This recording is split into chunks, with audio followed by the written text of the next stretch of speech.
दिल्लीतली सोनिया गांधी या मतदान करण्यासाठी पोहोचलेल्या आहेत।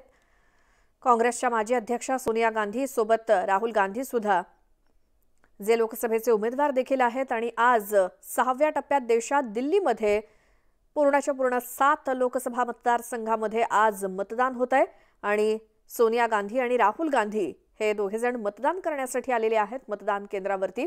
त्या ठिकाणची ही थेट दृश्य। मतदान प्रक्रिया आज सकाळी 7 वाजल्यापासून दिल्लीतल्या सर्व मतदारसंघामध्ये सुरू आहे आणि नुकताच सोनिया गांधी आणि राहुल गांधी यांनी मतदान केलंय। त्याची ही थेट दृश्य। मतदान केंद्राच्या बाहेर पडत असलेले सोनिया गांधी आणि राहुल गांधी बघूयात ते माध्यमांशी काही बोलतात का।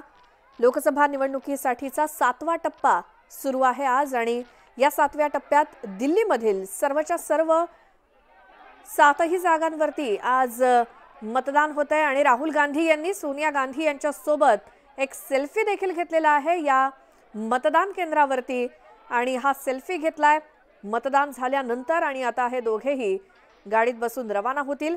बघूयात माध्यमांशी काही बोलतात का। सोनिया गांधी आणि राहुल गांधी यांनी नुकतंच मतदान केलंय। लोकसभा निवडणुकीच्या 7व्या टप्प्यात दिल्लीमध्ये या दोघांनी नुकतंच मतदान केलं।